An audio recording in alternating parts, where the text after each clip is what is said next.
चले तो प्यारे बच्चों, मन के सच्चों, आज हम सीखेंगे 3 बहुत ही important topic. Number 1 bending of cyclist, दूसरा सर्कुलर ट्रैक पे कोई व्हीकल चल रहा है, तीसरा बैंकिंग ऑफ रोड पढ़ेंगे। एक एक करके इनके बारे में जानते हैं और सीखते हैं जरा ढंग से। सही है, तो सबसे पहले हम सीखते हैं, चलो, bending of cyclist. Bending of cyclist,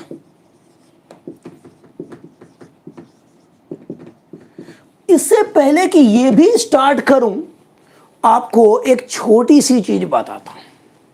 क्या कि भाई दुनिया में कोई भी बॉडी अगर गोल गोल घूमे, कोई भी बॉडी अगर दुनिया में गोल गोल घूमती है तो उसको एक खास तरह के फोर्स की जरूरत होती है और उस फोर्स का नाम होता है सेंट्रीपिटल फोर्स।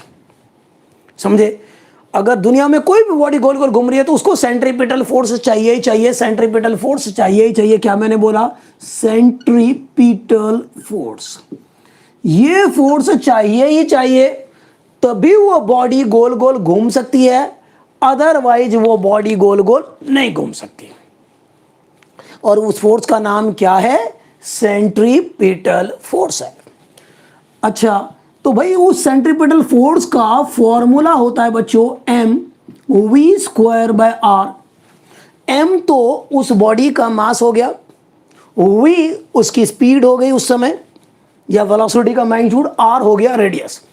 तो भाई कोई भी बॉडी अगर गोल गोल घूम रही है किसी स्पीड v से r रेडियस के सर्कुलर पाथ में, तो उसको हमेशा एक खास तरह के फोर्स की जरूरत है जिसको हम सेंट्रीपिटल फोर्स कहते हैं, और वो लगेगा हमेशा सेंटर की तरफ। सेंट्रीपिटल फोर्स लगेगा सेंटर की तरफ लगेगा हमेशा। कोई भी बॉडी गोल गोल घूमेगा तो उसको एक खास तरह के फोर्स की जरूरत है गोल गोल घूमने के लिए, और उस फोर्स को हम बोलेंगे सेंट्रीपिटल फोर्स बोलेंगे, और वो हमेशा सेंटर की तरफ लगेगा, किसी और डायरेक्शन में नहीं लगेगा। हमेशा किधर लगेगा? सेंटर की तरफ लगेगा, वो किसी और डायरेक्शन में बिल्कुल भी नहीं लगेगा। क्या आप लोग सहमत हैं इस बात से? सही है ना? बिल्कुल बिल्कुल। अब ये अलग अलग टाइम पर अलग अलग सिचुएशन में ये सेंट्रीपिटल फोर्स अलग अलग फोर्स के द्वारा मिलता है बच्चों। क्या बात कर रहे हो? बिल्कुल सही बात। कि मान लो फॉर एग्जांपल आपने एक स्ट्रिंग लिया, उसमें एक पत्थर बांध लिया और ऐसे आप घुमा रहे हो। स्ट्रिंग लिया, पत्थर बांध दिया और आप ऐसे ऐसे घुमा रहे हो, तो वहां पर उस कंडीशन में वो जो टेंशन लगेगा स्ट्रिंग के द्वारा, तो वो टेंशन ही यहां पर सेंट्रीपिटल फोर्स देगा, तो उसकी वजह से ही गोल गोल घूम सकता है। मान लो कि भाई न्यूक्लियस है, न्यूक्लियस पे आपको पता है कि प्रोटॉन्स हैं, न्यूट्रॉन्स भी हैं, खैर वैसे तो न्यूक्लियस पे प्रोटॉन्स की वजह से पॉजिटिव चार्ज है, इलेक्ट्रॉन्स चारों तरफ रिवॉल्व कर रहे हैं। अब ये भी रिवॉल्व कर रहे हैं, तो इनके बीच में यहां पर भाई नेगेटिव पॉजिटिव एक दूसरे को अट्रैक्ट करते हैं, तो इलेक्ट्रॉन्स पे इधर की तरफ एक फोर्स लगेगा, इलेक्ट्रोस्टैटिक फोर्स होता है। इसका भी फॉर्मूला होता है, आप 11th 12th में पढ़ोगे, K Q1 Q2/r², इस तरह का फॉर्मूला होता है। तो ये फोर्स इलेक्ट्रोस्टैटिक फोर्स होता है जो इलेक्ट्रॉन पे लगता है न्यूक्लियस के द्वारा, और इस फोर्स की वजह से वो गोल गोल घूमता है। समझ रहे हो? किसी स्पीड v से घूम रहा है r रेडियस के सर्कुलर पाथ में, तो यहां सेंट्रीपिटल फोर्स कौन देगा? ये इलेक्ट्रोस्टैटिक फोर्स ऑफ अट्रैक्शन जो इलेक्ट्रॉन और प्रोटॉन के बीच में है, वो प्रोवाइड करने वाला है यहां पर सेंट्रीपिटल फोर्स।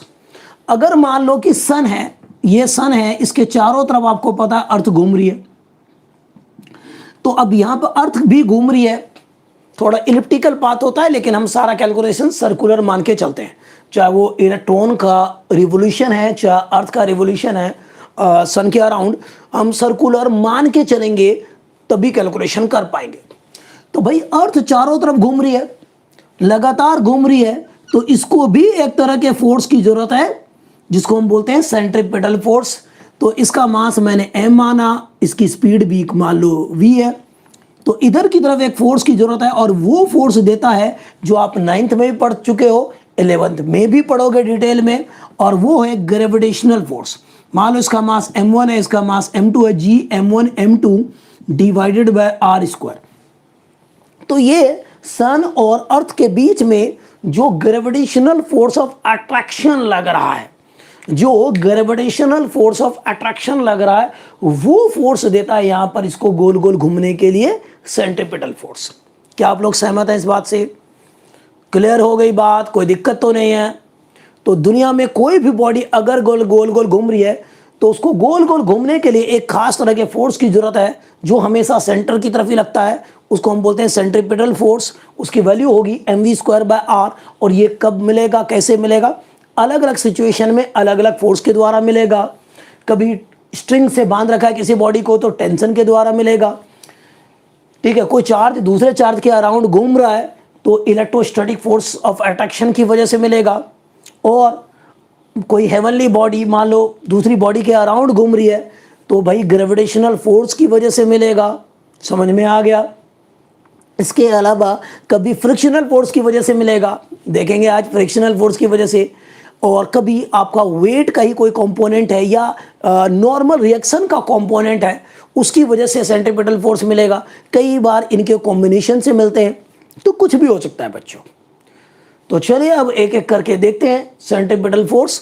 तो सेंट्रीपिटल फोर्स ऐसा रहेगा, ओके। तो सेंट्रीपिटल फोर्स का फॉर्मूला क्या होगा बताओ मुझे? mv²/r।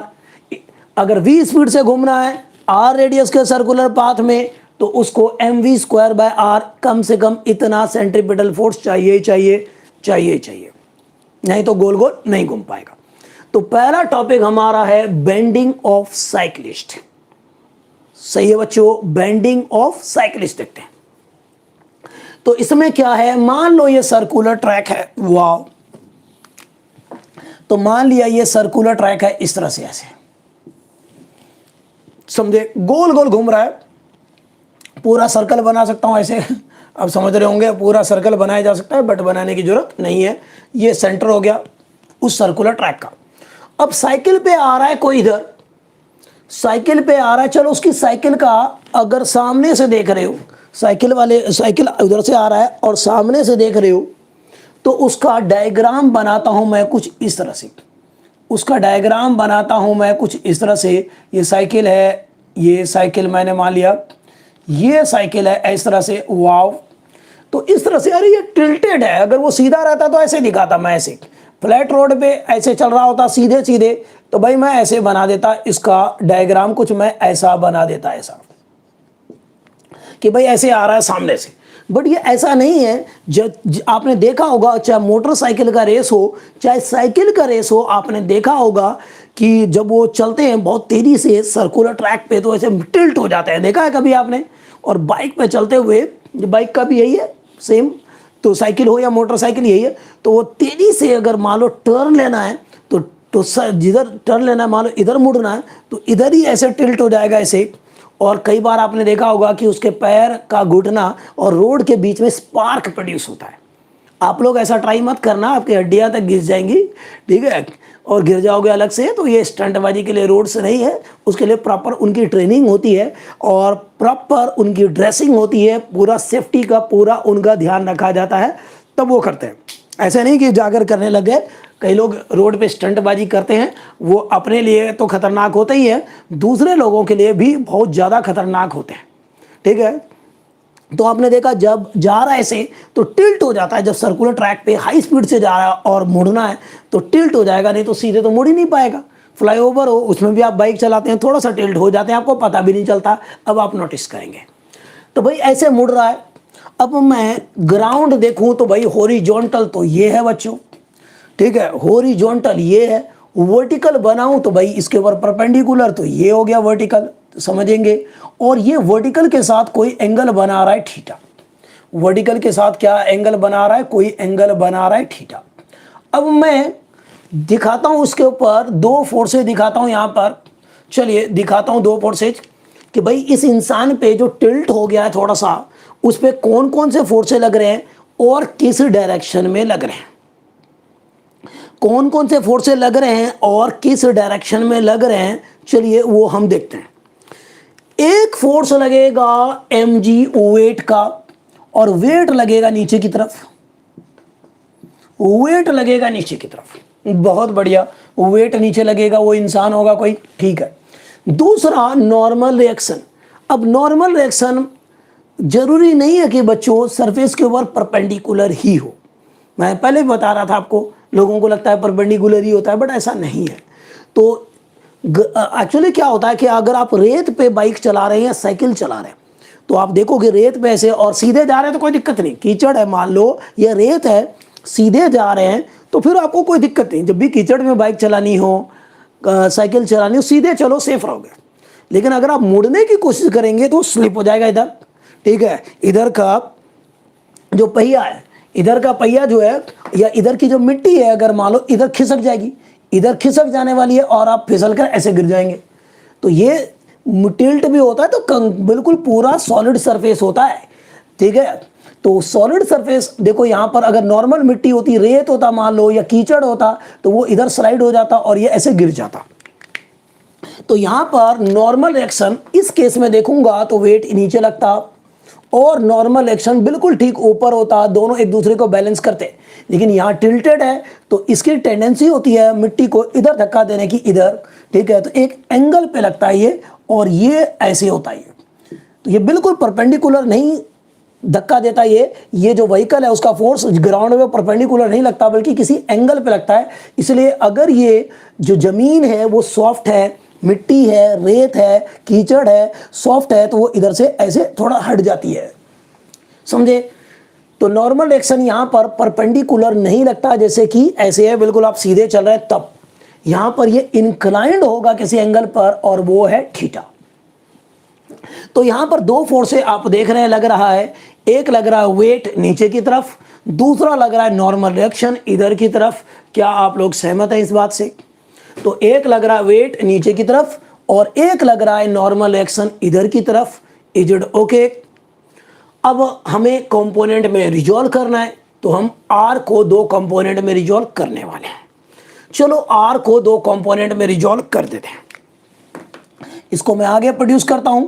तो ये अगर थीटा है तो ये भी एंगल थीटा होगा, क्योंकि भाई ये दोनों पैरेलल है, अल्टरनेट कोरस्पॉन्डिंग एंगल लग रहा है मुझे यहाँ पर, बिल्कुल बिना किसी डाउट के। तो नॉर्मल एक्शन आर इधर है, तो आर को दो कंपोनेंट में रिजॉल्व करेंगे, एक इधर आएगा एक इधर आएगा। समझ रहे हैं आप लोग? तो यहां दिखा दूं या यहां दिखा दूं, एक ही बात है। चलो यहां दिखा दिया। तो एक कंपोनेंट इधर होगा और वो होगा आर, कितना बताओ, खुद बताओ। एक होगा इधर बिल्कुल ऊपर की तरफ, कितना होगा बताओ भाई, बताओ किधर क्या होना चाहिए, किधर कॉस वाला किधर साइन वाला, बताओ। इतना करवा दिया है अभी तक, किधर कॉस वाला होना चाहिए किधर साइन वाला, टेल मी। तो भाई देखो, जिसके साथ आपको बार बार बताया है, जिसके साथ एंगल बनता है उसके साथ कॉस आएगा, तो यहां पर आर कॉस थीटा आएगा इधर की तरफ, और इधर की तरफ आएगा आर साइन थीटा आएगा इधर। भाई जिसके साथ एंगल बनता है उधर क्या होता है बच्चों, कॉस थीटा आता है, और उसके ठीक परपेंडिकुलर में क्या आता है, साइन थीटा। क्या आप लोग सहमत हैं इस बात से? जिसके साथ एंगल बन रहा है उसके साथ कॉस थीटा, और उसके ठीक परपेंडिकुलर में क्या आएगा, साइन थीटा आएगा। Okay, is it okay? बताओ कोई डिफिकल्टी कहीं पर, थोड़ी सी भी प्रॉब्लम है तो बताओ मुझे। जिसके साथ एंगल बन रहा है उसके साथ कॉस थीटा, और उसके ठीक परपेंडिकुलर में क्या होगा, साइन थीटा होगा। सही बच्चों? अब देखो, क्या वो गिर गया, वो नीचे गिर गया, बैलेंस है भाई, अभी भी बैलेंस है। इसका मतलब जितना फोर्स ऊपर लग रहा होगा उतना नीचे लग रहा होगा, जितना फोर्स ऊपर उतना नीचे लग रहा होगा, जितना ऊपर उतना नीचे।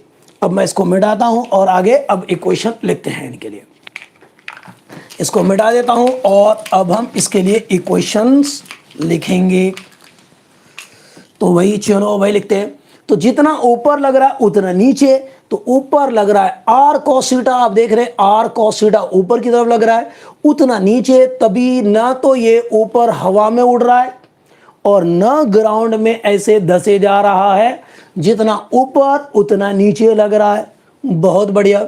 इक्वेशन नंबर 1, दूसरी बात प्यारे बच्चों कि भाई इधर की तरफ लग रहा है, अगर मैं पूरा इसका पाथ बनाऊं, सही से ढंग से बना दूं इसका पूरा पाथ, तो ये सर्कुलर है। तो ये जो लग रहा है, ये आप देख रहे हैं ग्राउंड के अलोंग लग रहा है, पूरा सर्कुलर ट्रैक बना दूं ऐसे, पूरा ढंग से बना दूं, तो यहां कहीं सेंटर होगा, इधर कहीं, ठीक है। इसका छोटा सा पार्ट मैंने बनाया ये अभी, तो पूरा छोटा सा, तो यहां कहीं सेंटर होगा, आप देख रहे हैं, देख सकते हैं इधर की तरफ लगेगा, बिल्कुल हॉरिजॉन्टल और सेंटर के अलाउंग। तो यहां पर इधर की तरफ ये सर्कुलर ट्रैक है, देखो अगर मैं यहां बना देता हूं ऐसे, तो यहां पर लगेगा, आप देखोगे सेंटर है, इधर की तरफ लगेगा आर साइन थीटा, इधर की तरफ लगेगा आर कॉस थीटा, और नीचे लगेगा एम जी, और इधर था आर, ये एंगल था थीटा, ठीक है। तो आर साइन थीटा जो लगेगा सेंटर की तरफ लगेगा, तो यहां पर यही फोर्स देगा, यहां पर सेंट्रीपिटल फोर्स, यही फोर्स क्या देने वाला है, सेंट्रीपिटल फोर्स। तो here centripetal force will be provided by the R sine theta component of normal reaction, R sine theta component of normal reaction यही सेंट्रीपिटल फोर्स प्रोवाइड करेगा। तो यहां पर आर साइन थीटा लिखेंगे is equal to m v square by r. ये small r क्या है, radius. यहां पर स्मॉल आर क्या है बच्चों, लिखना चाहिए आपको नोटेशन के बारे में, radius of circular path, radius of circular path. V क्या है, speed of the body, speed of the body, ऐसा होगा। चलो भाई अब इसको डिवाइड कर देते हैं, हमें एक रिलेशन मिल जाएगा कि किस स्पीड से जा रहा है तो कितना टिल्ट होना चाहिए, उसको हमें इक्वेशन मिल जाएगा। तो 1 को 2 से डिवाइड कर दो या 2 को 1 से, मर्जी आपको। चलो मैं 2 को 1 से डिवाइड कर देता हूं, तो यहां पर आएगा आर साइन थीटा और नीचे आएगा R cos theta is equal to m v square by r upon में एम जी। आर से आर गया, एम से एम गया, तो ये आ गया टेन थीटा, ये क्या आ गया टेन थीटा, और ये आ गया वी स्क्वायर अपॉन में आर जी। तो अगर वो v स्पीड से जा रहा है आर रेडियस के सर्कुलर पाथ में, तो उसको थीटा एंगल तक टिल्ट होना पड़ेगा, तभी वो सेफली जा सकता है, नहीं तो नहीं जा सकता। और यहां से थीटा क्या मिलेगा आपको, तो थीटा मिलेगा इधर से जाके इधर इनवर्स के फॉर्मेट में आप लिख सकते हैं। तो यहां पर टेन इनवर्स क्या आएगा, वी स्क्वायर अपॉन में R G. So the theta will be how much, tan inverse कितना, v स्क्वायर अपॉन में आर जी। क्या आपको क्लियर हो गया, ये किसी को कोई डिफिकल्टी तो नहीं है। तो प्यारे बच्चों ऐसा होता है। तो अगर कोई v स्पीड से जा रहा है, आर रेडियस के सर्कुलर ट्रैक पे जा रहा है, ठीक है, तो उसको उस स्पीड से, हाई स्पीड से जाने के लिए इतना थीटा एंगल तक टिल्ट होना पड़ेगा। अगर किसी की स्पीड बहुत कम है, बहुत कम है, फिर तो कोई टेंशन नहीं है भाई, वो तो ठीक है, क्या नाम है, वो जा मुड़ सकता है, कोई दिक्कत नहीं, उसको टिल्ट होने की भी जरूरत नहीं। हाँ, या फिर स्ट्रेट रोड पे जाए तो भाई कितनी भी स्पीड से जाए तो उसको इस तरह टिल्ट की कोई जरूरत नहीं होगी वहां पर, ठीक है। लेकिन ये नहीं कि हवा में उड़ा देना, बिल्कुल ऐसा नहीं भाई, स्पीड लिमिट को ध्यान में रखते हुए, सेफ्टी को ध्यान में रखते हुए। टू व्हीलर्स जो होते हैं, चाहे बाइक हो चाहे इस तरह का कुछ भी, भाई वो सबसे ज़्यादा डेंजरस होते हैं रोड पे। सबसे ज़्यादा जो इंडिया में डेथ होता है रोड पे, वो टू व्हीलर्स वालों का होता है एक्सीडेंट में, क्योंकि थोड़ा सा मिसबैलेंस हुआ तो गिरेगा। और कभी भी जाओ भाई टू व्हीलर्स पे तो हेलमेट जरूर लगाओ, या सिद्धांत बना लो, बाइक पे बैठना है, स्कूटी पे बैठना है तो पहले हेलमेट लगाना है, पहले हेलमेट लगाना है, बिल्कुल कसम खा लो बच्चों, ठीक है। ये कोई शोबाजी की बात नहीं है, बिना हेलमेट लगाए चलना कोई बुद्धिमानी नहीं है। लोग आपको बेवकूफ़ समझेंगे अगर आप बिना हेलमेट के चलेंगे तो। कोई स्मार्ट नहीं बनने वाले आप, कोई हीरो नहीं बनने वाले आप। कहीं सोचो कि भाई बिना हेलमेट के जाते हैं तो हीरो बन जाएंगे। कई लोग क्या करते हैं कि यहाँ पर लगा लेते हैं हेलमेट ऐसे और चलाते हैं बाइक। अब भाई यहाँ लगाने के लिए थोड़ी है, और हेलमेट लगाते भी तो किस लिए लगाते हैं, तो कि पुलिस वालों से बचा जा सके। अबे मौत से बचो, एक्सीडेंट से बचो, उसके लिए लगाना है आपको, पुलिस वालों से नहीं बचना, ठीक है। वो तो वैसे ही बच जाओगे जब लगाओगे तो, ठीक है, तो हमेशा हेलमेट लगा के चलना है। ओके, नो स्टंटबाजी ऑन द रोड्स। किसी को स्टंटबाजी का बहुत शौक हो या आपके किसी दोस्त को, तो भाई उसको एडमिशन करवाओ। कई सारे इस तरह के क्लब होते हैं, कई सारे ट्रेनिंग सेंटर्स होते हैं, इंडिया को रिप्रेजेंट करो, मेडल वेडल जितवाओ। ये रोड पे स्टंटबाजी करके कुछ थोड़ी होने वाला, किसी की जान ही जाएगी बस, आज नहीं तो कल, कल नहीं तो परसों। बस ये फ्रैक्शन ऑफ सेकंड्स का खेल है, स्लाइटली मिस बैलेंस हुआ तो खुद भी डूबोगे और दूसरों को भी ले जाओगे। ठीक है, तो हम ऐसा नहीं करेंगे। अब प्यारे बच्चों, अगला केस देखते हैं हम लोग। इसमें कोई दिक्कत है तो बता सकते हैं आप लोग, इसमें कोई दिक्कत?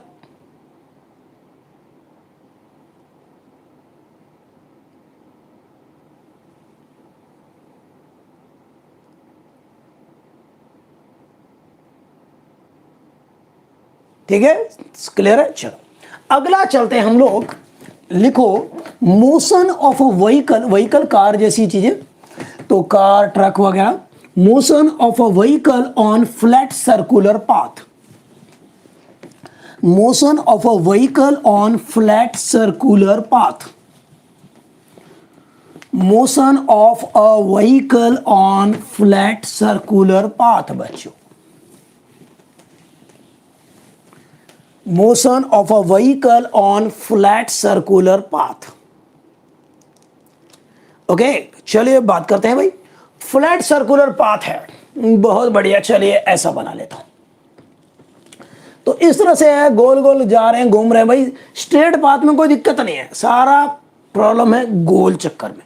आपने देखा होगा, मूवीज में भी देखा होगा कि भाई तेजी से गाड़ी चल रही है, ठीक है, विलन का पीछा कर रहा है भाई हीरो गाड़ी में, ठीक है, और आपने देखा होगा कई बार गाड़ी फिर सीधे निकल जाती है, स्किड कर जाती है, पूरी तरह से गोल नहीं मुड़ पाती। तो हमें मोड़ना है भाई, गोल गोल मोड़ना है। यहाँ फ्रिक्शन बहुत इंपॉर्टेंट रोल प्ले करने वाला है सर्कुलर पाथ के लिए। तो मान लीजिए यहां पर आ रही है एक गाड़ी। यस, ये गाड़ी है भाई, लेट अस अज्यूम ये गाड़ी है। आप समझिएगा, ये गाड़ी है, इसका ये पहिया होगा यहां पर, ये पहिया होगा यहां पर, ठीक है। अब प्यारे बच्चों, ये गाड़ी इधर की तरफ जा रही है v स्पीड से, सेंटर ये रहा, इसका ये जो है ये रेडियस हो गया सर्कुलर पाथ का, ऐसा समझ रहे होंगे आप लोग, दिखा दिया मैंने। अब प्यारे बच्चों, इस पे कौन कौन से फोर्सेस लग रहे हैं और किस डायरेक्शन में लग रहा है, ठीक है। एक तो लग रहा है इसका वेट, वेट लगेगा नीचे की तरफ, आप समझ रहे होंगे, वेट v स्पीड से जा रहा है, ठीक है, वेट नीचे लग रहा है। अब नॉर्मल रिएक्शन जो लगेगा, नॉर्मल रिएक्शन जो लगेगा वो, आप देखो, ये मान लो ये गाड़ी ऐसे बच्चों की गाड़ी, ठीक है, ऐसे गाड़ी है। अब इसमें कितने पहिए हैं भाई, कितने व्हील्स हैं बच्चों, इसमें बताओ, इस गाड़ी में कितने व्हील्स होंगे? टेल में, 4 होते हैं पहिए, 1 2 3 4, अरे हाँ भाई। और ये गाड़ी ऐसे घूम रही है भाई, ठीक है ना, ऐसे घूम रही है, ऐसे गोल गोल, समझ रहे हैं आप, ऐसे विजुअलाइज करो कि ये गाड़ी है बच्चों की, ऐसे ऐसे गोल गोल घूम रही है। तो भाई इसमें ये इनर व्हील्स हैं, अंदर वाले पहिए गोल चक्कर के, ठीक है, ऐसे घूम रहा है ना, तो ये अंदर वाले और ये बाहर वाले 2 पहिए, ठीक है। तो मैं इसको बोलूंगा इनर व्हील्स और ये बोलूंगा आउटर व्हील, ठीक है। अगर गाड़ी सीधे जा रही है, अगर गाड़ी सीधे जा रही है तो चारों पहियों पे आप मान लीजिए एक जैसा लग रहा है फोर्स, जितना फोर्स वेट इसका नीचे की तरफ इन दोनों पहियों पे लग रहा होगा, उतना इन दोनों पहियों का लग रहा होगा। अगर गाड़ी स्ट्रेट जा रही है, सीधे जा रही है तब। लेकिन आप विजुअलाइज करो कि गाड़ी तेजी से ऐसे मुड़ रही है, तेजी से ऐसे मुड़ रही है, तो क्या होगा? तो ये बाहर वाले जो 2 पहिए हैं, इसके ऊपर उठने के चांसेस थोड़े से हो जाते हैं, और नीचे ज़्यादा, मतलब कि यहाँ पर जो दबाव आएगा, यहाँ पर जो दबाव आएगा वो किस पे आ जाएगा? अंदर वाले पहिए पे ज़्यादा आ जाएगा। ऐसे जा रहा है, ऐसे जा रहा है, तो भाई अंदर वाले पहिए पे ज़्यादा दबाव आ जाएगा, फोर्स अंदर वाले पहिए पे ज़्यादा फोर्स आएगा और बाहर वाले पे कम आएगा। समझ रहे हैं आप लोग? अंदर वाले पे ज़्यादा आ जाएगा, और बाहर वाले पे कम आ जाएगा। ऐसे घूम रहा है, ऐसे फ्लैट पे जा रहा है, जितना फोर्स नॉर्मल एक्शन का इन दोनों पे लग रहा है उतना इन दोनों पे लगेगा। और अगर ऐसे घूम रहा है ऐसे गोल गोल, तो भाई बाहर वाले के उठने के चांसेस आपको लग रहा है ज़्यादा हो जाएगा, उठने के चांसेस ज़्यादा हो जाएगा, तो इन पे ज़्यादा लगेगा अंदर वालों पे, और बाहर वालों पे कंपैरेटिवली कम लगेगा। तो मैंने मान लिया यहाँ पर कि भाई जो इनर वाले दो व्हील्स हैं, इनर वाले जो दो व्हील्स है बच्चों ऐसे, तो ये दो व्हील्स जो है यहाँ पर, दो पहिए यहाँ पे है, इन पे नॉर्मल एक्शन ऊपर की तरफ जो लग रहा है R1 मैंने मान लिया इस पे, और यहां पर बाहर वाले जो हैं, ये बाहर वाले, उस पे जो नॉर्मल एक्शन है, उस पे जो नॉर्मल एक्शन है वो R2 लग रहा है। तो इस पे लग रहा है बाहर वालों पे, मैंने मान लिया वो R2 लग रहा है। तो इनर वालों पे लग रहा है R1 और आउटर वालों पे लग रहा है R2। सहमत आप लोग? तो ऐसे गाड़ी जा रही है, फ्लैट जाती तो ये इस पे R1 लग रहा है दोनों पे, और इन दोनों पे R2, दोनों बराबर होते हैं। लेकिन ऐसे जा रही है गाड़ी तो आपको देख थोड़ा एहसास हो रहा होगा कि भाई इस पे थोड़ा सा ये उठने के चांसेज हैं, तो मतलब ग्राउंड इस पे कम फोर्स लगाएगा। लेकिन इसने गाड़ी ने इसने ज़्यादा धक्का दिया जमीन को यहाँ से, तो R1 यहाँ पर इन पे नॉर्मल एक्शन भी ऊपर ज़्यादा लगेगा। खैर, अगर आप ये नहीं भी करते, सिंपली R ले लेते, तब भी आपका आंसर आ जाता, लेकिन हम बढ़िया करना चाहते हैं इसलिए हमने ऐसा कर लिया। ओके जी, अब यहां पर देखते हैं जो अंदर वाले पहिए हैं इन पे लगेगा फ्रिक्शनल फोर्स, और वो हो गया म्यू R1। जो बाहर वाले पहिए हैं उन पे भी लगेगा फ्रिक्शनल फोर्स, और वो क्या हो जाएगा म्यू R2। वो क्या आ जाएगा म्यू R2 हो जाएगा। ठीक है, आप देख रहे हैं इस पे भी लगेगा, और वो क्या होगा म्यू R2 हो जाएगा।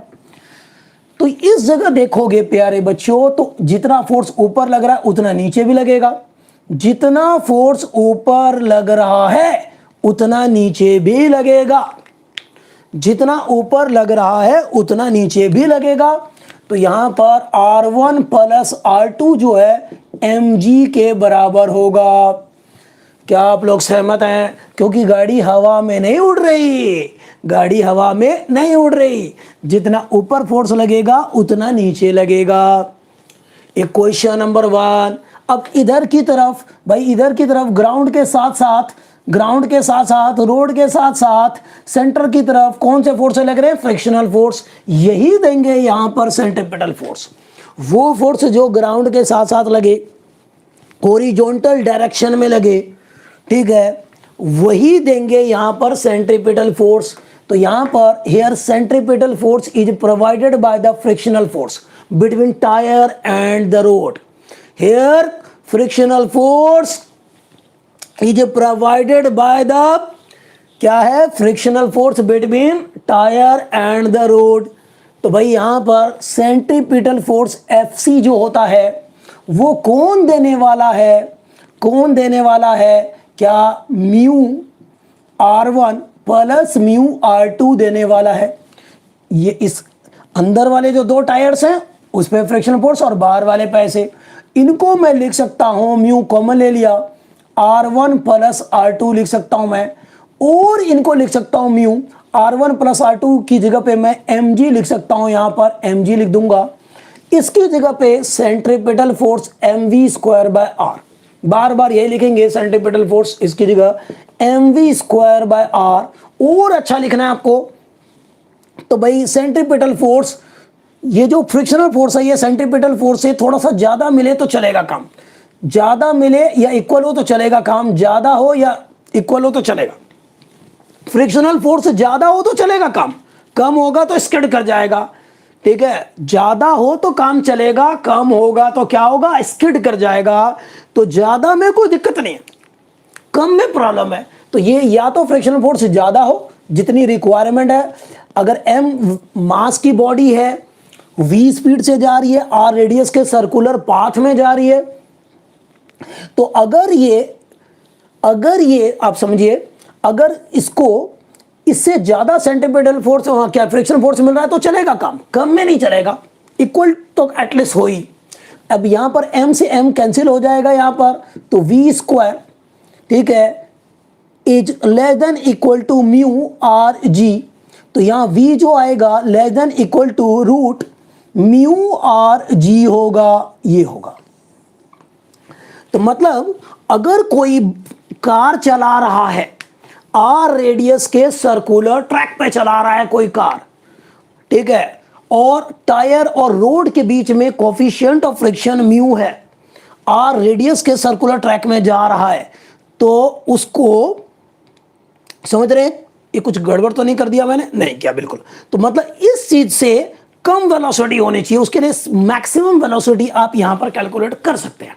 आपने देखा होगा सर्कुलर ट्रैक, गोल चक्कर जितने भी होंगे वहां पर स्पीड लिमिट लिखा होता है, कंपैरेटिवली कम होता है स्ट्रेट पाथ से। देखा होगा स्पीड लिमिट, तो स्पीड लिमिट भाई वो भी पढ़े लिखे लोग हैं, ठीक है, सिविल इंजीनियर्स होते हैं, कैलकुलेशन होता है और इस तरह के फॉर्मूले का यूज होता है। तो म्यू हो गया कोफिशिएंट ऑफ फ्रिक्शन रोड और टायर के बीच में, अगर आपको ये पता है। आर रेडियस का सर्कुलर ट्रैक है, आपको ये पता है, जी तो पता ही है 9.8, इसको रख देंगे तो हमें पता चलेगा कि भाई मैक्सिमम सेफ स्पीड क्या है।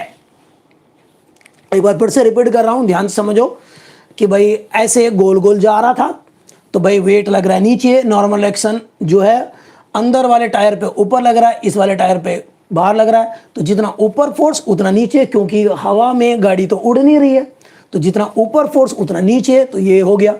दूसरा भाई फ्रिक्शन ग्राउंड के रोड के साथ साथ लग रहा है सेंटर की तरफ, तो यही फ्रिक्शन फोर्स यहां पर सेंट्रीपिटल फोर्स देगा, और सेंट्रीपिटल फोर्स जितनी रिक्वायर्ड है फ्रिक्शनल फोर्स उसके बराबर हुआ, इक्वल टू ये साइन, तो भाई काम चल जाएगा। या उससे फ्रिक्शन फोर्स ज्यादा हो तब भी चलेगा काम, कम नहीं होना चाहिए, नहीं तो स्किड कर जाएगी गाड़ी।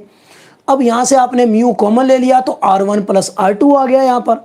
अब इसके जगह पे मैं लिख सकता हूं यहां से एम जी, तो लिख दिया भाई। फिर सेंट्रीपिटल फोर्स का फॉर्मूला तो होता ही है mv स्क्वायर बाय आर, यहां रख दिया, m से m कैंसिल, ये r डिवाइड हो रहा है, उधर जाके मल्टीप्लाई हो गया, v स्क्वायर इक्वल टू इतना, स्क्वायर रूट ले लिया इतना। ओके बच्चों, तो अब आपने देखा कि इससे, इस फॉर्मूले से क्या मिलता है कि अगर कोई सर्कुलर ट्रैक है जिसका रेडियस r है, टायर और रोड के बीच में कोफिशिएंट ऑफ फ्रिक्शन म्यू है, तो वो ज्यादा रूट म्यू आर जी इस वेलोसिटी से ट्रेवल कर सकता है, इस स्पीड से ट्रेवल कर सकता है सर्कुलर ट्रैक पे। भाई इससे ज्यादा स्पीड से अगर गया तो भाई स्किड कर जाएगा, एक्सीडेंट हो जाएगा, बैरियर वगैरह तोड़ करके आगे निकल जाएगा, बैरियर वगैरह तोड़ करके बिल्कुल आगे निकल जाएगा। पहाड़ों पे जा रहे हैं आप, ऐसे ऐसे ऐसे आप देखते हैं कि भाई ऐसे शार्प टर्न्स होते हैं, ठीक है, तो वहां पे आपको बहुत सावधानी से, पहाड़ों पे जब जाते हैं बिल्कुल डिसिप्लिन्ड ड्राइविंग होनी चाहिए।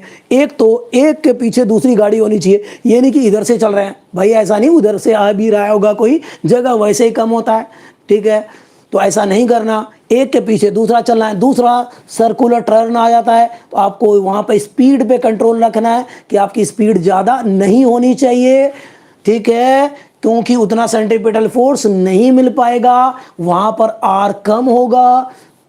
ऐसे टर्न है अचानक से, तो वहां आर कम है, तो यहां पर सेफ स्पीड जो होगी कम होगी, आपको स्लो चलना है, ठीक है, बहुत ज़्यादा तेजी से पहाड़ों पे नहीं चलना, इस तरह से नहीं करना।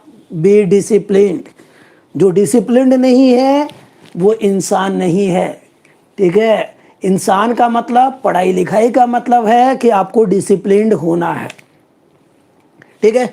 चलिए बच्चों, ऐसा हो गया, ये भी कर लिया हमने। अब अगर आप देखा होगा आजकल जितने भी गोल चक्कर देखोगे, तो वो गोल चक्कर आप देखोगे रोड फ्लैट नहीं होते, थोड़ा सा ऊपर उठा होता है, आप एहसास नहीं होता आपको, लेकिन थोड़ा सा उठा होता है, थोड़ा सा ऊपर उठा होता है। एक मिनट, डाउट देख लें किसी का।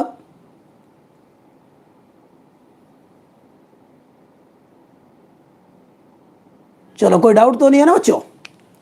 चले, ओके, चलिए अब आगे चलते हैं। अब हम सीखने जा रहे हैं, बैंकिंग ऑफ रोड सीखने जा रहे हैं। चलिए, तो अगला और सबसे इंपॉर्टेंट अब आ रहा है आपके स्कूल के एग्जाम के लिए, सबसे इंपॉर्टेंट ये आ रहा है। अब जो आ रहा है वो सबसे इंपॉर्टेंट होगा, banking of road. Very very very important, banking of road. भाई बैंकिंग ऑफ रोड, तो भाई गोल चक्कर है, समझिएगा, गोल चक्कर है। और वैसे रोड है होती बिल्कुल फ्लैट तो बात कुछ और होती, लेकिन रोड जितने भी आजकल गोल चक्कर बनाए जा रहे हैं वो थोड़ा सा उठा दिया जाता है, किसी एंगल थीटा तक उठा दिया जाता है, इसको बोलते हैं बैंकिंग। थोड़ी फील लाते हैं। आपने क्रिकेट का स्टेडियम देखा है? कभी आप में से कोई क्रिकेट स्टेडियम में गया हो क्रिकेट मैच देखने के लिए, आईपीएल या कोई भी मैच देखने के लिए कोई गया है क्या? तो आप क्या देखते हैं भाई? ग्राउंड है जहां पर प्लेयर्स खेल रहे हैं, तो ये ग्राउंड है जहां पर प्लेयर खेल रहे हैं, और उसके बाद लोगों के बैठने के लिए ऐसे इंक्लाइंड सीट्स होती हैं। तो आप समझिए कुछ वैसे ही ये गोल चक्कर है जहां पर प्लेयर्स खेल रहे हैं और चारों तरफ इंक्लाइंड सीट्स है। तो भाई चारों तरफ से ऐसे एलिवेटेड है, थोड़ा सा उठा हुआ है रोड, चारों तरफ से उठा हुआ है। और इतना नहीं होता कि आप यहां से फिसल फिसल के खेल लें, इतना नहीं होता कि आप फिसल फिसल के खेल लें, इतना नहीं होता। ठीक है, आपको गौर से देखोगे तब एहसास होगा। आजकल जितने भी गोल चक्कर, बल्कि जितने भी फ्लाईओवर्स देखेंगे जिनमें कि फ्लाईओवर स्ट्रेट ना हो के मुड़ रहा हो, फ्लाईओवर अगर मुड़ रहा हो तो उसमें भी आप देखेंगे ये बैंकिंग। जब भी टर्न वाला रोड होगा, टर्न हो रहा होगा, तो इस तरह का बैंकिंग होता है। इस तरह का बैंकिंग क्या होता है बच्चों? होता है वहां पर। तो थीटा एंगल तक टिल्टेड है, थीटा एंगल तक टिल्टेड है। जो वो बैठा हुआ है क्रिकेट के स्टेडियम में, नीचे ये हो गया, ऊपर से जैसे लोग बैठे हैं तो किसी एंगल थीटा तक उनकी सीट्स ऐसे इंक्लाइंड है, तो वो थीटा तक। अब इस तरह के रोड से अगर गाड़ी चल रही है, चलो भाई गाड़ी को बना लेते हैं। अब मैं यहां पर गाड़ी को बना लिया कि भाई ये गाड़ी है आपकी, ये गाड़ी आ रही है आपकी, ये गाड़ी आ रही है इस पे, इधर की तरफ आ रही है भाई, इधर की तरफ। अब प्यारे बच्चों इस पे दिखाना है आपको कौन कौन से फोर्सेस लग रहे हैं। दिखाओ भाई कौन से लग रहे हैं। एक तो वेट हमेशा लगता है और वो नीचे की तरफ होता है, आपको पता ही है वेट। ठीक है, ग्राउंड के ऊपर देखो, ये ग्राउंड है, हॉरिजॉन्टल ग्राउंड अगर होता तो ये है, बट ये इंक्लाइंड है। इसी को बोलते हैं बैंकिंग, कि हॉरिजॉन्टल से थोड़ा सा इंक्लाइंड है ये road, this is called banking. Okay बच्चों, तो ये है बैंकिंग ऐसा। दूसरा नॉर्मल एक्शन लगेगा इसके ऊपर परपेंडिकुलर, तो यहां पर परपेंडिकुलर बना दो, ये होगा नॉर्मल रिएक्शन। ये थीटा है तो आपको पता है, हम सीख चुके हैं बार बार कि ये भी थीटा होगा। बहुत बढ़िया, ये थीटा है तो ये भी थीटा होगा। तीसरा लगेगा फ्रिक्शनल फोर्स, फ्रिक्शनल फोर्स भी लगेगा यहां पर, और उसका डायरेक्शन सरफेस के साथ साथ होगा, इधर होगा, वो है फ्रिक्शनल फोर्स। अच्छा जी, और फ्रिक्शनल फोर्स का जो फॉर्मूला होता है आपको पता है, म्यू इंटू आर होता है, इक्वेशन नंबर 1। क्या फ्रिक्शनल फोर्स का ये फॉर्मूला होता है? Mu into r. This is equation number 1। अब प्यारे बच्चों यहां पर आपको दिखाना चाहिए, और कंपोनेंट में, कंपोनेंट दिखा तो लिया ही आपने, कंपोनेंट में रिजॉल्व करो।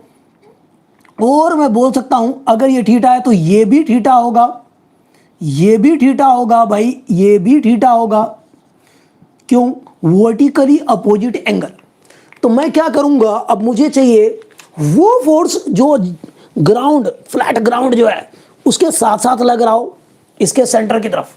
तो भाई यहां पर मैं एक हॉरिजॉन्टल लाइन ड्रॉ करता हूं। चलो एक हॉरिजॉन्टल लाइन ड्रॉ करता हूं, ये देख रहे हैं, इस ग्राउंड के पैरेलल में, ये ग्राउंड है एक्चुअल, तो इसके पैरेलल में मैं एक लाइन ड्रॉ कर लिया, और ये परपेंडिकुलर लाइन हो गया। ठीक है, आप चाहो तो इसको एक्स एक्सिस, इसको वाई एक्सिस मान सकते हैं। ये होगा सेंटर की तरफ, ये होगा सेंटर ओ की तरफ, समझे? तो ये सेंटर की तरफ हो गया। चलो यहां पर मैं सेंटर मान लेता हूं ओ, और ये यहां से यहां तक रेडियस हो जाएगा, यहां से यहां तक रेडियस हो गया स्मॉल आर। तो ये रेडियस हो जाएगा, आप देखेंगे यहां से लेके यहां तक इसका। ठीक है, चलो मैं इसको मिटाता हूं, बट आप समझिए ये रेडियस। तो small r is the radius of the path, circular path, radius of circular path, circular path. बहुत बढ़िया। अब आप जल्दी से आर को और एफ को दो कंपोनेंट में रिजॉल्व करो। अगर ये थीटा है तो ये भी थीटा होगा। ये कैसा एंगल है? Alternate interior angle. देख रहे हैं आप, ये क्या होगा? Alternate interior angle. ये थीटा तो ये भी थीटा। भाई ये दोनों लाइन पैरेलल है, जमीन के साथ साथ, ग्राउंड के साथ साथ, हॉरिजॉन्टल के साथ साथ पैरेलल मैंने बनाई है। तो सभी लोग आर को और एफ को दो कंपोनेंट में रिजॉल्व करो बच्चों, देखो क्या आता है। करो, खुद करो। अगर मैं आर को करूं तो एक कंपोनेंट इधर आएगा आर का और एक आएगा इधर की तरफ, ठीक है? जिसके साथ एंगल बन रहा है, जिसके साथ एंगल बन रहा है उधर क्या आएगा? आर कॉस थीटा आ जाएगा, जिसके साथ एंगल बन रहा है। और उसके ठीक परपेंडिकुलर में इधर क्या आ जाएगा? भाई जिसके साथ एंगल बन रहा है कॉस थीटा, इधर क्या आ जाएगा? आर साइन थीटा आ जाएगा। तो भाई आर को, नॉर्मल रिएक्शन को तो आपने दो कंपोनेंट में रिजॉल्व कर दिया, एक इस तरफ एक इस तरफ। अब हम फ्रिक्शनल फोर्स को भी दो कंपोनेंट में रिजॉल्व करेंगे। चलो भाई करो। एक कंपोनेंट होगा इधर की तरफ और एक कंपोनेंट होगा इधर की तरफ। देख रहे हैं, एक कंपोनेंट एक तरफ और दूसरा कंपोनेंट दूसरी तरफ बच्चों। एक कंपोनेंट एक तरफ और दूसरा कंपोनेंट दूसरी तरफ। एक ये एंगल थीटा बनाए तो जिसके साथ एंगल बना है उसके साथ कॉस आएगा, तो इधर आएगा एफ कॉस थीटा जिसके साथ एंगल बन रहा है, और इधर की तरफ क्या आ जाएगा? एफ साइन थीटा आएगा। जिसके साथ एंगल बना उसके साथ कॉस थीटा आएगा और उसके ठीक परपेंडिकुलर में साइन थीटा आएगा। तो यहां पर आप समझ लीजिए क्या आएगा? एफ साइन थीटा आएगा। समझ रहे हैं आप? जिसके साथ एंगल बन रहा है उसके साथ एफ कॉस थीटा और उसके ठीक परपेंडिकुलर में इधर क्या आ जाएगा? एफ साइन थीटा आएगा। क्या इतना क्लियर है आप लोगों को? कोई डिफिकल्टी यहां तक? तो मैंने क्या क्या किया भाई, जो जो फोर्सें लग रहे थे वो दिखा दिया हमने। एक फोर्स लग रहा था नीचे mg, नॉर्मल रिएक्शन इसके परपेंडिकुलर, फ्रिक्शनल फोर्स इधर की तरफ, ठीक है? फ्रिक्शन फोर्स का बड़ा रोल होता है यहां पर मूव होने में, ठीक है? तो यहां पर चला गया। कुछ स्पेशल केस भी देखेंगे भी। तो कुछ, अब देखो यहां पर इसके लिए क्वेश्चन लिखते हैं। कुछ ऊपर लग रहा है कुछ नीचे लग रहा है, जितना ऊपर उतना नीचे लगेगा, जितना ऊपर उतना नीचे। तो ऊपर की तरफ कौन सा लग रहा है? यहां पर आर कॉस थीटा। जरूर जितना ऊपर लग रहा है उतना नीचे, तभी ना तो ये हवा में उड़ रहा है न नीचे जा रहा है। तो यहां पर होगा एफ साइन थीटा प्लस का एम जी, ठीक है? एफ क्या है यहां पर? फ्रिक्शनल फोर्स है। एफ क्या है यहां पर? फ्रिक्शनल फोर्स है। तो एफ साइन थीटा का कंपोनेंट नीचे, एम जी नीचे और ये आर ऊपर, ऐसा लगेगा। क्या कोई दिक्कत है किसी बच्चे को? बताओ। मैं यहां से निकाल लेता हूं, यहां से mg क्या मिलेगा भाई? तो यहां पर इसको इधर भेज देता हूं, तो r cos theta minus f की जगह पे क्या लिख सकता हूं? Mu r। चलो लिख लेते हैं, तो म्यू r साइन थीटा। क्या सहमत है आप लोग? इसको इधर भेज दिया, f की जगह पे म्यू r भी लिख दिया।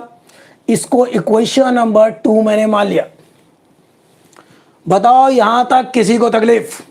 भाई जितना फोर्स ऊपर लग रहा है उतना नीचे लग रहा है, जितना फोर्स ऊपर लग रहा है उतना नीचे लग रहा है। किसी को डिफिकल्टी? क्लियर है? अब देखो यहां पर ग्राउंड के साथ साथ कौन से फोर्सें लग रहे हैं? ग्राउंड के साथ साथ कौन कौन से फोर्सें लग रहे हैं?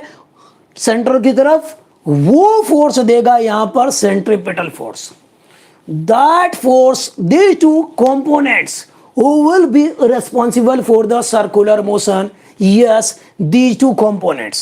So here centripetal force, the necessary centripetal force for the circular motion will be provided by the r sin theta and f cos theta components. चलिए तो फिर यहां पर लिखेंगे सेंट्रीपिटल फोर्स FC, और ये क्या होगा यहां पर? ये होगा, क्या होगा ये? तो यहां पर मैं क्या लिख सकता हूं बच्चों? क्या लिख सकता हूं? लिखो। तो यहां पर r sin theta plus f cos theta, ठीक है? चलो FC की वैल्यू लिख देते हैं, तो mv स्क्वायर बाय r, ठीक है? एज इक्वल टू आर, तो ये रहा साइन थीटा, ये रहा प्लस एफ की जगह पे म्यू आर लिख दो यहां पर, फिर से फ्रिक्शनल फोर्स ये होता है और ये कॉस थीटा। ये इक्वेशन नंबर 2 था। अब जो ये मिल रहा है इसको हम इक्वेशन नंबर 3 कह देते हैं। भाई हमें स्पीड की वैल्यू निकालनी है, किस मैक्सिमम स्पीड से जा सकते हैं, तो भाई 3 को 2 से डिवाइड कर देते हैं। अब थोड़ा सा कैलकुलेशन करना है, 3 को 2 से डिवाइड कर देते हैं, आपकी बात बनेगी। चलो 3 को 2 से डिवाइड कर देते हैं, तो यहां पर मिलेगा mv²/r, और यहां पर ये है r।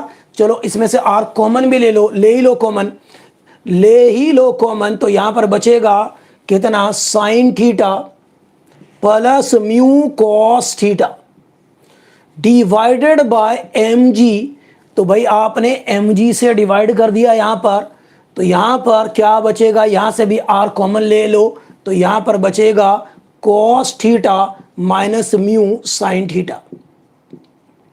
चेक करो, r से r कट के मर जाएगा साइकिल के नीचे, m से m भी गया। क्या यहां तक आपको बढ़िया तरीके से क्लियर है या कोई डिफिकल्टी है? Please tell me. आपको किसी भी तरह की डिफिकल्टी है तो मुझे आप बता सकते हैं। सही है, क्लियर है? थोड़ा और सिंपलीफाई कर लेते हैं हम लोग। तो यहां पर है v²/rg आएगा इधर। एक काम और कर सकते हैं बच्चों, न्यूमिनेटर और डिनोमिनेटर को आगे सिंपलीफाई करने के लिए cos थीटा से डिवाइड कर सकते हैं। न्यूमिनेटर को भी डिवाइड कर दिया cos थीटा से, ठीक है, और डिनोमिनेटर को भी आप cos थीटा से डिवाइड कर देंगे। So let us divide numerator and denominator by cos theta. उसे होगा क्या होगा, cos से cos कट के मर जाएगा साइकिल के नीचे, और यहां पर भी गया। अब जो बचा वो हम लिख देंगे। तो क्या बच रहा है, साइन बाय कॉस। आपको पता है, बच्चा जानता है आज के डेट में 11th क्लास का कि ये tan थीटा होता है, प्लस ये आ गया म्यू डिवाइडेड बाय, यहाँ पर भाई बचा 1 और यहाँ पर माइनस म्यू, और ये है tan थीटा। खुद कैलकुलेशन कर सकते हैं, छोटी सी बात है। ब्रैकेट में लिखना है, आप ब्रैकेट में लिख लो, नहीं तो कोई बात नहीं। ये आर जी यहाँ पर डिवाइड हो रहा है, उधर जाके मल्टीप्लाई होगा, तो v² मिलने वाला है आपको आर जी कितना, tan theta plus mu upon में 1 माइनस म्यू tan थीटा।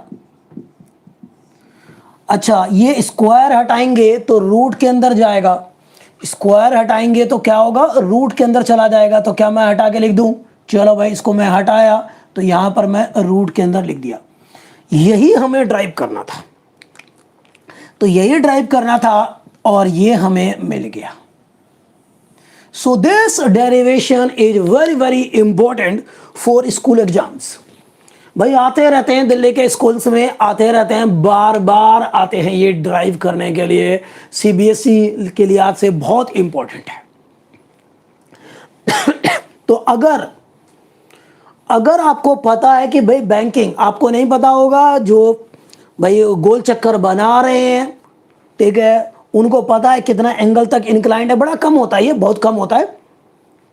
तो उनको थीटा पता है, उनको कोफिशिएंट ऑफ फ्रिक्शन पता है कि भाई टायर और रोड के बीच में ऑन एन एवरेज कितना होता है, ठीक है।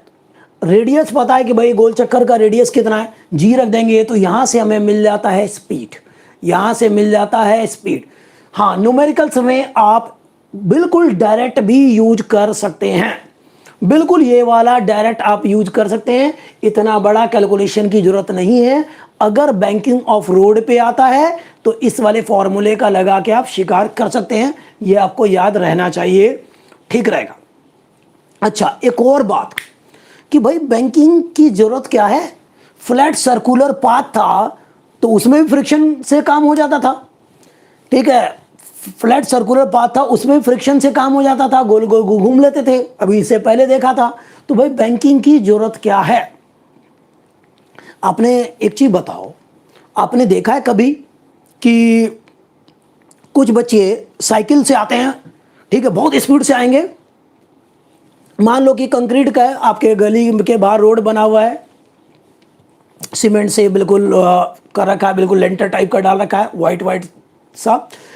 अब कोई बच्चा बहुत तेजी से आ रहा है, पैडल मार के बहुत तेजी से, अचानक से हैंडल मोड़ता है। देखा कभी ऐसा रोड को देखा उस समय कि भाई वो जो वाइट वाइट सा रोड था वो कैसे ब्लैक ब्लैक सा हो गया? कभी देखा है क्या आप लोगों ने? बहुत तेजी से साइकिल से आया और ऐसे मोड़ दिया, तो देखो आप क्या होगा कि जो सीमेंट वाली रोड थी वो थोड़ा ब्लैक ब्लैक सी हो गई। क्या हुआ है? देख लो भाई, ये किया हुआ भी है। तो भाई ब्लैक कहां से आ गया? कहां से हो गया ब्लैक? वो टायर ही तो घिसा है, टायर ही तो घिसा है वो। तो भाई बहुत तगड़ा वियर एंड टीयर हो जाता है। तो अगर ये फ्लैट सर्कुलर पाथ हो, फ्लैट सर्कुलर पाथ हो ना, और गाड़ी चल रही है ऐसे, मोड़ना है, मोड़ना तो पड़ेगा ही भाई, गोल चक्कर में मुड़ना ही पड़ेगा। तो वहां पर बहुत मजा आ रहा है। देखो इसको कहता है कि बहुत मजा आता है ये स्टाइल में। चलो ठीक है, कोई बात नहीं, मार सकते हो बट टायर घिसेगा आपका, मम्मी फोर्स अप्लाई कर सकती है। तो भाई ऐसे जा रहा है गोल चक्कर पे, तो वो देखोगे तो कि भाई कार का वो जो टायर है ज्यादा जल्दी घिसेगा, there will be fast wear and tear. जैसे साइकिल ऐसे मोड़ा आपने अचानक से, तो काफी ज्यादा आपने देख भी लिया। तो यहां पर क्या होता है बच्चों, आपको बताते हैं कि ये जो नॉर्मल रिएक्शन का कंपोनेंट होता है, यहां पर समझिएगा, ये जो नॉर्मल रिएक्शन का कंपोनेंट है इसका बहुत बड़ा रोल होता है। फ्रिक्शन तो रहता ही है, फ्रिक्शन रहता ही है, बट यहां पर सेंट्रीपिटल फोर्स सिर्फ फ्रिक्शन पे डिपेंडेंट नहीं है। एफ कॉस थीटा पे तो डिपेंडेंट है, बट सिर्फ एफ कॉस थीटा पे नहीं है। आप देख रहे हैं किस पे डिपेंडेंट है, साथ में आर साइन थीटा पे डिपेंडेंट है। समझ रहे हैं? बल्कि मैं बोलूंगा कि भाई गाड़ी का तो वेट ज्यादा होता है, तो ये आर साइन थीटा मैक्सिम बहुत सारे केस में डोमिनेट कर जाता है इस फ्रिक्शन फोर्स का जो कंपोनेंट है एफ कॉस थीटा से, डोमिनेट कर जाता है ये आर साइन थीटा। मतलब कि सेंट्रीपिटल फोर्स के लिए ये R sine theta dominating role play करता है। तो प्यारे बच्चों देखो ध्यान से, तो कई बार हम क्या करते हैं, इफ फ्रिक्शनल फोर्स नेग्लेक्ट तक कर देते हैं, फ्रिक्शनल फोर्स नेग्लेक्ट तक कर देते हैं, if frictional force is neglected. तो यहां पर क्या होता है कि भाई फ्रिक्शन का कम रोल होता है, इसलिए गाड़ी का जो है वियर एंड टीयर बहुत कम हो जाता है। तो if frictional force is neglected, तो यहां से देखोगे, यहां से तो V मिलेगा रूट आर जी। ठीक है, अब मैं यहां पर म्यू को क्या कर दूंगा, 0 कर दूंगा। फ्रिक्शन खत्म है, यहां पर नेग्लेक्ट कर देंगे तो टेन थीटा प्लस 0, नीचे आएगा 1 माइनस ये 0 आ जाएगा, म्यू की जगह 0 लिख दो। अगर हम फ्रिक्शन को नेग्लेक्ट कर दें और वास्तव में बहुत कम हो जाता है फ्रिक्शन का रोल, तो यहां पर आएगा V equal to root r g tan theta. अच्छा जी, बहुत बढ़िया। अगर मैं इसको ये आ गया तो इस तरह से आप कर सकते हैं। अगर मैं यहां से वैसे बेफालतू की बात करूं, बेफालतू की बात, तो यहां स्क्वायरिंग करूं तो v square is equal to r g tan theta है। यहां से टेन थीटा निकालूं तो क्या आएगा बच्चों, तो ये आएगा v square by r g. अगर आप गौर से देखो, गौर से देखो, तो थीटा जो आएगा यहां पर टेन इनवर्स, ठीक है, v square by r g. By chance formula वही आ गया जो बेंडिंग ऑफ साइक्लिस्ट का था, याद रखने में आसानी होगी आपको। जो बेंडिंग ऑफ साइक्लिस्ट का था कि थीटा एंगल तक टिल्ट हुआ, खैर इससे उसका कोई लेना देना नहीं है, बाय चांस रिजल्ट सेम रहता है। बाय चांस क्या हुआ, रिजल्ट सेम रहा।